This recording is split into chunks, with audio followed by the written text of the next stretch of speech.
사랑의 종소리라는 찬양인데요. 언제 들어봐도 정말 참 은혜가 되는 것 같습니다. 귀한 찬양 진심으로 감사를 드립니다. 어느 대학의 졸업식장에서 학생들에게 졸업장을 수여하고 있었습니다.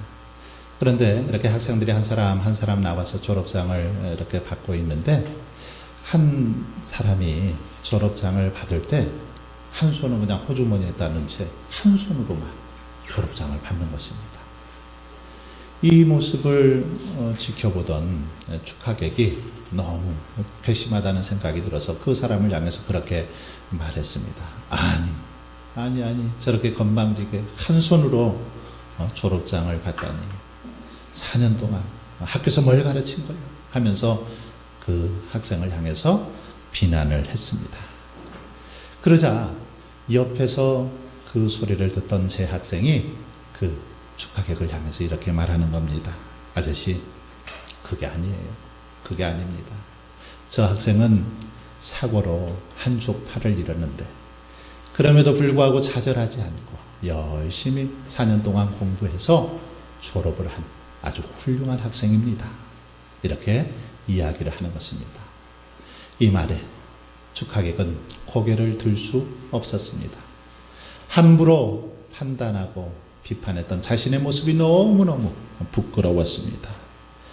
여러분, 우리들은 이 축하객처럼 어떤 것을 섣불리 판단하고 또 말할 때가 종종 있습니다. 함부로 그렇게 말하더라는 거죠. 그리고 그런 어떤 섣부른 판단 또 섣부른 비판 때문에 많은 어려움을, 곤욕을 당할 때도 많이 있는 것이 사실입니다. 그냥 생각 없이 불쑥 한마디 내던졌는데 이 말이 그 사람에게 상처를 주기도 하고 또 자기 자신에게 상처가 되어 돌아올 때도 많이 있더라는 것입니다. 그러므로 여러분, 우리가 이 땅에서 참 지혜롭고 복된 삶을 살아가기 위해서 무엇보다 중요한 것은 이 말을 조심해서 해야 됩니다. 함부로 말하거나 쉽게 판단하지 않아야 된다는 거죠. 비판하고 싶은 생각이, 하고 싶은 말이 막 입안에서 막 맴돈다 할지라도 입을 꼭 다물고 참아내야 됩니다. 인내해야 되죠. 그래야 이 땅에서 우리가 복된 삶을 살아갈 수 있습니다. 그래서 어느 지혜로운 현자는 그런 이야기를 합니다. 10마디를 2마디로 줄이고 비판을 칭찬으로 바꾸라. 이것이 이 땅에서 지혜롭게 사는 삶의 비결이라고 말합니다. 10마디. 하고 싶은 10마디 잔소리, 이것을 2마디로 줄이라. 2마디로 줄이고 비판을 하지 말고 칭찬을 늘려가라. 이렇게 말하고 있습니다. 그렇습니다. 남을 험담하고 깎아내리는 말 줄이라는 거죠. 그리고 칭찬하고 격려하는 말 계속해서 막 늘려가라는 것입니다. 그럴 때 지혜로운 삶을 살아갈 수 있고 주변의 많은 사람들과 더불어서 행복한 관계를 만들어갈 수 있다는 것입니다. 우리 주님은 죄 없이 십자가에 달린 상태에서도 죄인들을 향해서, 특별히 자신을 십자가에 못 박은 저들을 향해서 뭐라고 말씀하십니까? 아버지여, 저들을 용서해 주시옵소서. 그들이 하는 그 죄를 알지 못합니다 라고 끝까지 용서해 주시는 그런 모습을 볼 수 있습니다. 그런데 그때 옆에 달린 한 강도가 예수님을 향해서 비난하듯이, 조롱하듯이 그렇게 말합니다. 당신이 메시아라면 이 고통에서 벗어나게 해라. 이 고통에서 벗어나야 되지 않겠느냐. 조롱하고 비난을 합니다. 그러자 다른 한편에 있던 강도가 그렇게 말하죠. 예수님, 당신의 나라가 임할 때에 저를 기억하옵소서. 한편의 강도는 그렇게 말을 합니다. 그런데 여러분, 우리가 아는 것처럼 이 두 강도의 말은 아주 다른 결과를 가져왔던 것을 볼 수 있습니다. 예수님께 조롱하듯이 비난을 퍼부었던 이 강도, 영원한 저주 아래 놓이게 되었습니다. 하지만 마지막 순간이라도 예수님, 제게 은혜를 베풀어 주시옵소서. 저를 기억하옵소서라고 간구했던 이 강도는 구원을 받는 그런 역사가 일어났던 걸 볼 수 있습니다. 이처럼 말 한마디지만 어떻게 말하느냐에 따라서 한 사람은 구원을 받고 한 사람은 저주 아래 놓이게 되더라는 것입니다. 이와 같이 그 사람의 입술은 어떻게 말을 하느냐에 따라서 축복을 불러올 수도 있고 저주를 불러올 수도 있다라는 겁니다. 그래서 성경은 수없이 많은 곳에서 이 말의 중요성을 강조하고 있습니다.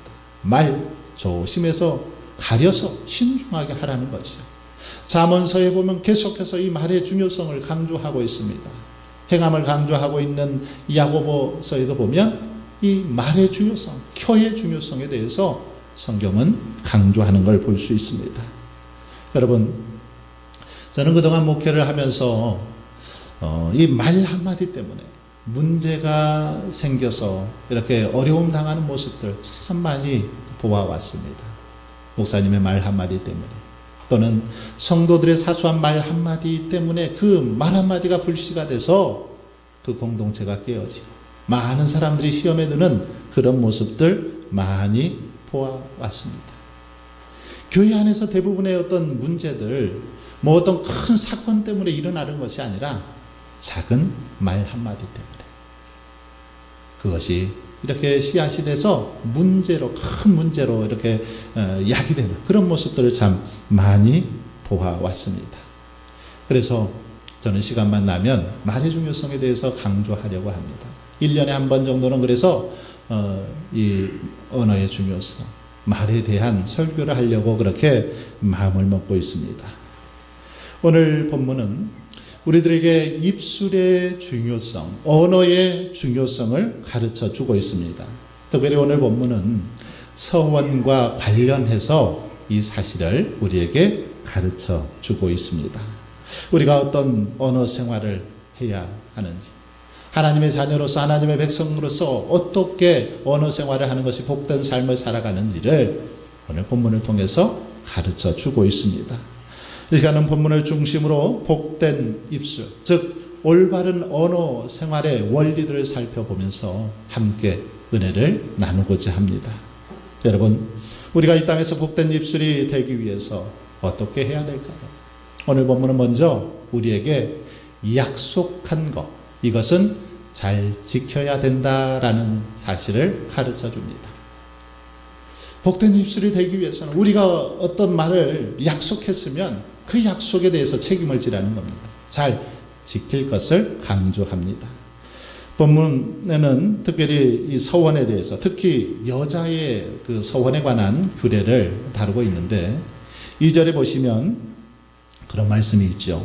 사람이 여호와께 서원하였거나 결심하고 서약하였으면 깨뜨리지 말고 그가 입으로 말한 대로 다 이행할 것이지라. 하나님 앞에서 서원을 하였거나 결심하고 서약을 했으면 깨뜨리지 말고 다 이행할 것입니다. 약속했으면 지켜라. 그런 말씀이죠. 이 구절에서 먼저 이 서원이라는 단어를 우리가 생각해 볼 수 있습니다. 서원, 이것은 우리가 자원하는 마음으로 하나님 앞에 제물을 드리거나 또는 제사를 드리거나 어떤 것을 하나님 앞에 바치기로 약속한 거죠. 이것은 자원한 것입니다. 특별히 이 서원이라는 단어는 하나님과 우리 성도들 사이에만 존재하는 그런 단어입니다. 사람과 사람 앞에서는 서원이라는 말이 있을 수 없죠. 하나님 앞에서 성도들이 하는, 자발적으로 하는 그런 약속, 이걸 서원이라고 말할 수 있습니다. 반면에 서약이라는 단어가 나오죠. 이 서약은 서원과는 달리 아무 조건 없이 어떤 것을 하지 않기로 결단하다라는 그런 의미를 가지고 있습니다. 이런 거 하지 않겠습니다. 결단하는 거, 이걸 서약이라는 겁니다. 이 구절을 보면 서원과 서약, 이것은 자신의 어떤 믿음이나 영성을 자랑하기 위해서 그릇된 동기로 해서는 안 된다라는 사실을 내포하고 있습니다.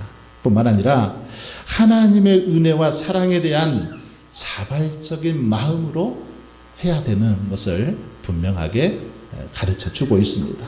그리고 그렇게 자발적으로 서원하고 서약했으면 그 서원을 잘 지켜야 된다라는 겁니다. 약속을 깨트려서는 안 된다라는 거죠. 약속을 깨트리는 것은 상대방의 어떤 그 상대방을 우롱하고 무시하는 것처럼 역시 하나님 앞에 이 서원을 하고 그것을 지키지 않는 거, 하나님을 무시하고 조롱하는, 우롱하는 처사와 다름이 없다라는 것입니다. 여러분, 모든 이 공동체는 약속으로 유지되는 것을 볼 수 있습니다.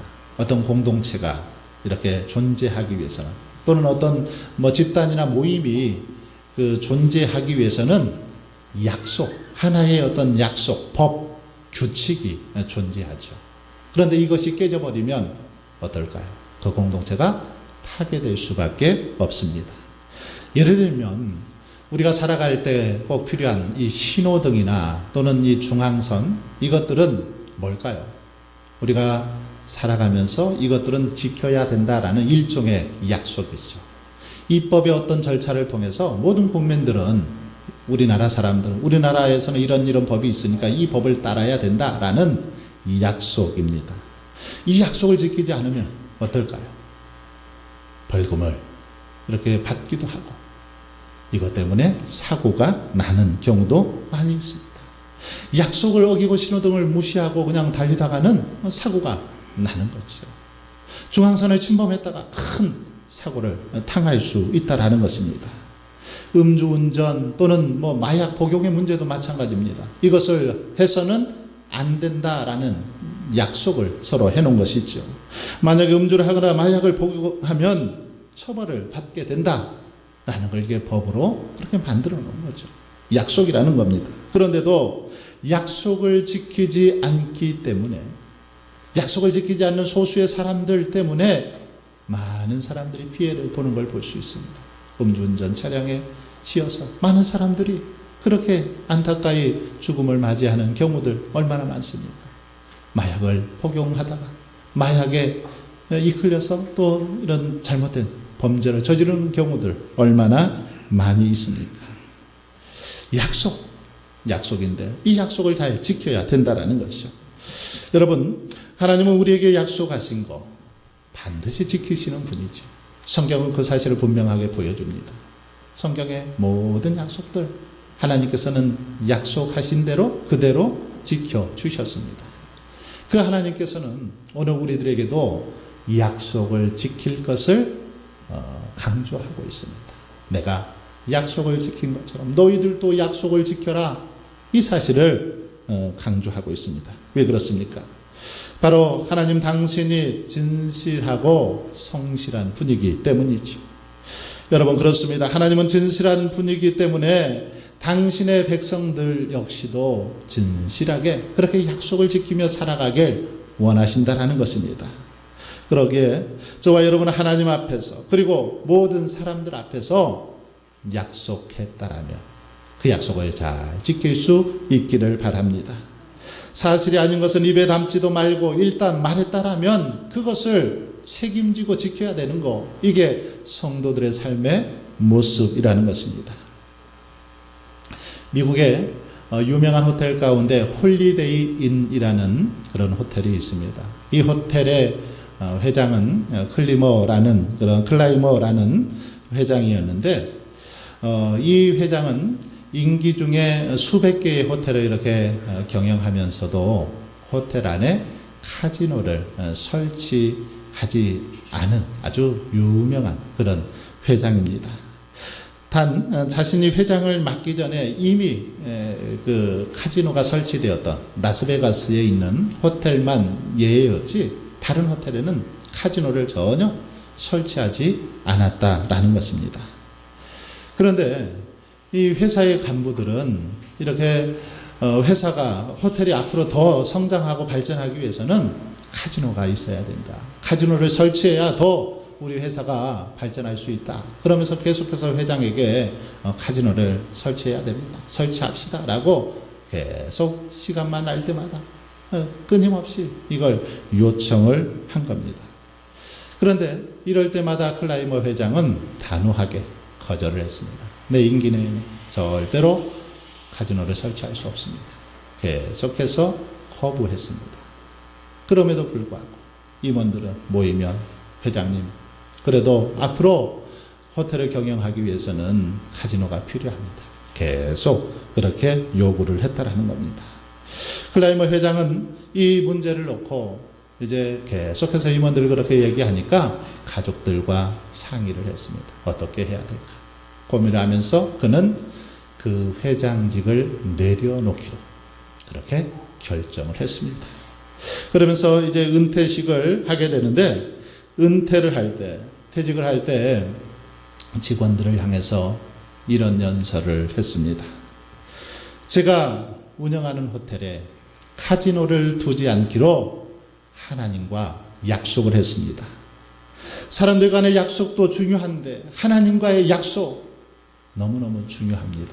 저는 그 약속을 지키기 위해서 그동안 카지노를 설치하지 않았습니다. 그럼에도 계속해서 이렇게 카지노를 설치해야 된다고 하니 그것은 제가 회장직에서 물러나는 것밖에 없습니다. 하고는 회장직에서 그가 물러나게 되었습니다. 직원들은 끝까지 하나님과의 약속을 지키기 위해서 그렇게 회장직까지도 내려놓는 그 모습을 보면서 아주 뜨겁게 박수로 그렇게 격려를 했던 걸 볼 수 있습니다.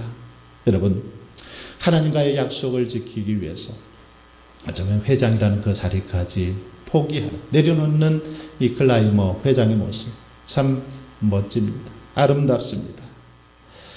진실하게 행하는 것, 비록 어쩌면 이렇게 우리에게는 해가 될 수 있고 어려움이 당할 수도 있다라는 것입니다. 그러나 그럼에도 불구하고 클라이머 회장처럼 때로는 약속을 지키기 위해서 그것도 내려놓고 포기할 수 있는 그런 믿음의 모습이 필요하다라는 것입니다. 그럴 때 우리는 진정한 하나님의 백성으로 인정받고 넘치는 은혜와 축복을 받게 되는 것입니다. 하지만 만일 약속하고서도 그 약속을 지키지 않는다면, 인간적인 계산과 방법으로 거짓된 약속을 남발하고 지키지 않는다라면 결국 그것으로 인해서 어려움을 당할 수밖에 없다라는 사실입니다. 여러분, 우리들은 하나님과 계약서를 쓴 건 아니지만 여러분 스스로 하나님 앞에 많은 것들을 약속하셨을 것입니다. 한 해를 시작하면서, 새해를 시작하면서 이런저런 약속들을 하셨을 것입니다. 올해는 무엇보다 주의 성수를 잘 해야 되겠다.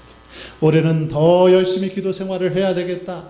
올해는 특별히 하나님의 말씀, 내 영혼의 보약임을 깨닫고 열심히 성경을 통독해야 되겠다. 약속하셨을 것입니다. 여러분, 어떤 약속을 하셨든지 간에 하나님 앞에서 한 약속 잘 지킬 수 있기를 바랍니다. 그럴 때 하나님께서는 풍성한 은혜를 베풀어 주시고 축복해 주실 것입니다. 두 번째로, 우리가 복된 입술이 되기 위해서는 경솔한 서원, 이 서원은 피해야 된다라고 가르쳐 주고 있습니다. 보면 3절로 8절 말씀은 특별히 미성년의 딸이나 결혼한 아내가 서원한 경우 아버지나 남편에 의해서 그 서원이 무효될 수 있다라는 사실을 보여주고 있습니다. 또한 딸이나 아내의 서원을 처음에는 묵인했다가 나중에 금하면 그것은 아버지나 남편이 그 서원을 깬 것으로 여겨졌습니다. 그때는 아버지에게 책임이 있다라는 거죠. 여러분, 이런 규례, 이 규례는 물론 이 남성, 아버지의 어떤 대표성을 인정해주는 그런 말씀도 되지만 더 중요한 것은 뭡니까? 경솔한 그 서원은 피해야 된다는 것입니다. 함부로 서운하지 말라는 것이죠. 함부로 그렇게 어떤 약속을 하거나 어떤 것을 서약하는 일이 없어야 된다는 것입니다. 성도들 가운데 보면 믿음이 뜨거울 때, 예를 들어서 기도원에서 열심히 기도하거나 또는 부흥사경회 같은 데 참석해서 아주 뜨겁게 기도할 때 주변 사람들의 어떤 그 분위기에 휩싸여서 또는 뭐 어떤 강요에 의해서 서원을 하는 그런 성도들이 있습니다. 그래서 그때 서원을 했는데 나중에 정신 차리고 보니까 어떤 그 서원을 갚을 능력이 없는 것을 깨닫고 후회하고 어떻게 해야 될까 고민하는 그런 성도들을 종종 보게 됩니다. 여러분, 경솔하게 서원했다가는 이런 일들이 벌어지더라는 거죠. 그러므로 함부로 서원하지 말아야 된다는 거죠. 사사기 11장에 보면 사사 입다가 활동하던 시대에 그 암몬 사람들이 쳐들어와서 이스라엘 백성들을 괴롭혔습니다. 늘 그들이 와서 괴롭히다 보니까 입다가 하나님 앞에 서원을 합니다. 하나님께서 도와주셔서 저 암몬 사람들과의 싸움에서 승리하게 해주시며 저 전투에서 이기도록 도와주시면 제가 이제 집으로 돌아갈 때에 저를 제일 먼저 반겨주는 사람이 누구든지 제가 그 사람을 번제로 하나님 앞에 드리겠습니다 라고 그렇게 서원을 합니다. 이렇게 서원을 하고 하나님의 도우심으로 전쟁에서 승리하게 되죠. 기쁨을 이제 만끽하면서 집으로 돌아갑니다. 집으로 돌아가는데 누가 제일 먼저 자기를 나와서 맞이합니까? 바로 자기의 무남 동료 외동딸이 먼저 나와서 자기를 그렇게 맞이하는 것입니다. 그래서 이 딸은 할 수 없이 자기 사랑하는 그 딸을 하나님 앞에 번제로 드릴 수밖에 없었다라는 것입니다. 후회해도 소용이 없었죠. 서원했기 때문에. 이렇게 경솔한 서원을 했기 때문에 이런 결과가 벌어졌다라는 겁니다. 여러분, 그러므로 저와 여러분은 하나님 앞에 어떤 서원을 하려거든 경솔하게 하지 마십시오. 신중하게 할 수 있기를 바랍니다. 그럴 때 복된 입술을 지켜가게 되고 하나님의 축복도 누리게 될 줄 믿습니다. 마지막으로 우리가 복된 입술이 되기 위해서는 우리 입술에 부정적인 또는 불평 이런 말들을 제하여 버리고 긍정적이고 축복의 언어를 사용해야 됨을 가르쳐 주고 있습니다. 우리의 입술에 축복의 언어가 가득해야 우리가 복된 삶을 살아갈 수 있다라는 것입니다. 오늘 본문은 전체가 입술의 서약에 관한 그런 말씀이 있죠. 서약한 것은 반드시 지킬 것을 강조하면서 입술에서 나오는 그 한마디 한마디가 얼마나 중요한지를 가르쳐 주고 있습니다. 여러분, 그렇습니다. 이 말은 우리가 이렇게 내뱉은 대로, 우리가 한 대로 이루어지는 그런 능력이 있습니다. 말 한 대로 이루어지더라는 거죠. 그래서 말을 가려서 해야 됩니다. 조심해서 해야 되죠. 아무렇게나 말하면 그 말대로 이루어지기 때문입니다. 여러분이 잘 아는 가수 송대관 씨가 있죠. 송대관. 이 송대관은 데뷔한 지 8년이 되었지만 무명 가수로 누구 하나 이렇게 알아주지를 않았다고 합니다. 가수 생활, 무명 가수들 얼마나 힘듭니까? 그래서 하루하루 힘겹게 살아가다가 이 자신의 그 신세를 이렇게 타령하듯이 가사를 작곡을 했습니다. 가사를 옮겨 적었습니다. 옮겨 적은 가사 가운데 그런 가사가 있죠. 꿈을 안고 왔단다. 내가 왔단다. 슬픔도 괴로움도 모두 비껴라. 안 되는 일 없단다. 노력하면 쨍하고 해뜰라 돌아온단다. 이것을 가사로 이렇게 적었습니다. 가사로 적고 여기다 곡을 붙이고 그리고 나서 이 노래를 열심히 하기 시작했습니다. 이 노래 아십니까? 저는 평소에 불러보지를 않았는데 좀 들어는 봤어요. 근데 굉장히 가사가 좋더라고요. 오늘 제가 이렇게 찾아보니까 가사가 좋아요. 꿈을 안고 왔단다. 내가 왔단다. 슬픔도 괴로움도 모두 비껴라. 안 되는 일 없단다. 노력하면은 쨍하고 해뜰 날 돌아왔단다. 이런 노래인데 와, 참 좋더라고요. 제가 은혜를 받았어요.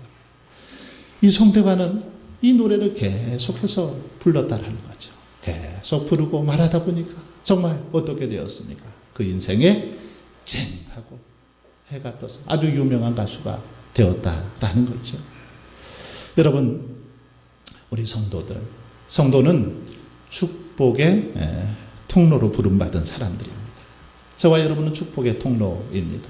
다른 사람들에게 축복을 전해주는 그 통로의 역할, 우리들입니다. 우리 성도들은 그래서 다른 사람들에게 통로가 되어야 됩니다. 우리 자녀들에게, 형제들에게, 이웃들에게 통로가 되어야 되는데 어떻게 이 통로가 될 수 있습니까? 그것은 축복의 말을 자주 하는 겁니다. 축복의 언어를 그들에게 자주 하는 거죠. 그들을 세워주고 그들을 격려해주고 일으켜주는, 그들을 살리는 그런 언어를 하는 것입니다.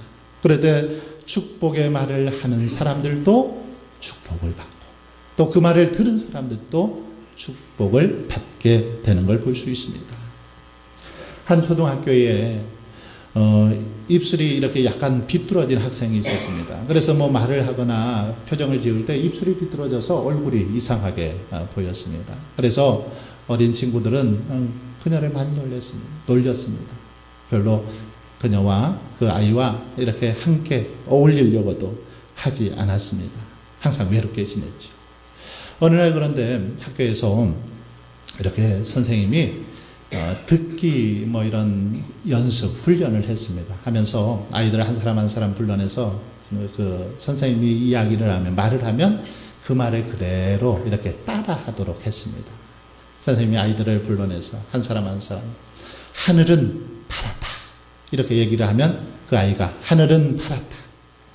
오늘은 날씨가 참 좋다. 그러면 오늘은 날씨가 참 좋다. 저 꽃은 참 아름답구나.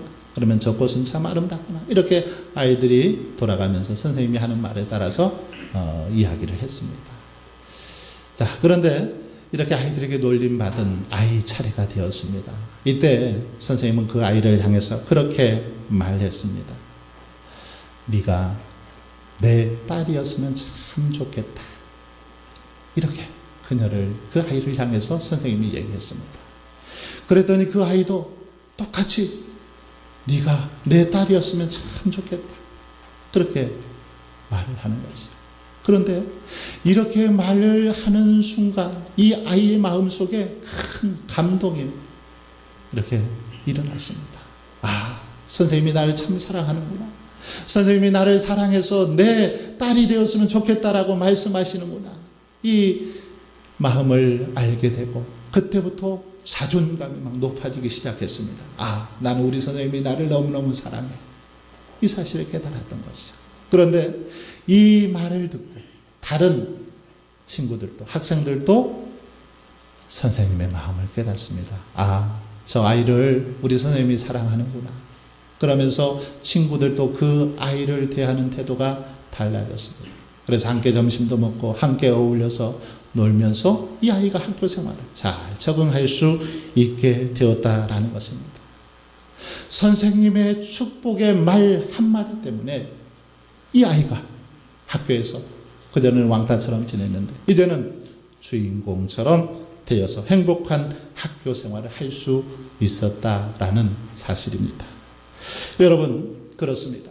바로 이것이 언어의 능력입니다.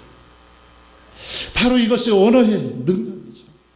예수님의 한번 제자들도 보십시오. 예수님의 제자들 얼마나 어쩌면 어리석고 무지하고 개망나니와 같은 그런 모습들이었습니까? 그런데 예수님께서는 그런 제자들을 향해서 뭐라고 말씀하십니까? 그들을 향해서 책망하고 비판하기보다는 늘 격려해 주십니다. 축복해 주십니다. 그들을 향해서 뭐라고 말씀하십니까? 너희는 세상의 빛이다. 너희는 세상의 소금이다. 너희는 하나님의 귀한 일꾼이다. 거룩한 하나님의 백성들이다. 라고 제자들을 향해서 늘 칭찬해주고 축복해 주셨던 걸 볼 수 있습니다. 그랬더니 어떻게 되었습니까? 예수님의 말씀대로 제자들이 그렇게 되어져서 힘있게 복음을 전하고 주신 사명 감당했던 걸 알 수 있습니다. 여러분, 그러므로 저와 여러분은 말을 가려서 잘 할 수 있기를 바랍니다. 우리 안에 있는 부정적인 언어들, 어렵습니다, 안 됩니다, 할 수 없습니다, 이런 말도 우리 입에서 제어해버리고 할 수 있습니다. 잘 될 것입니다. 놀라운 역사가 일어날 것입니다. 하나님께서는 능치 못함이 없습니다. 이런 긍정적이고 축복의 언어를 할 수 있기를 바랍니다. 사랑하는 성도 여러분, 우리가 무슨 말을 하든 말하는 대로 됩니다. 우리의 입술이 우리의 삶, 우리의 축복을 좌우하는 것입니다. 그러므로 저와 여러분은 비판하고 험담하고 불평하기보다는 감사와 축복의 언어로 무장할 수 있기를 바랍니다. 그래서 우리 입에서 고백되어진 대로 모든 것이 아름답게 이루어져 갈 수 있기를 주님의 이름으로 축원합니다.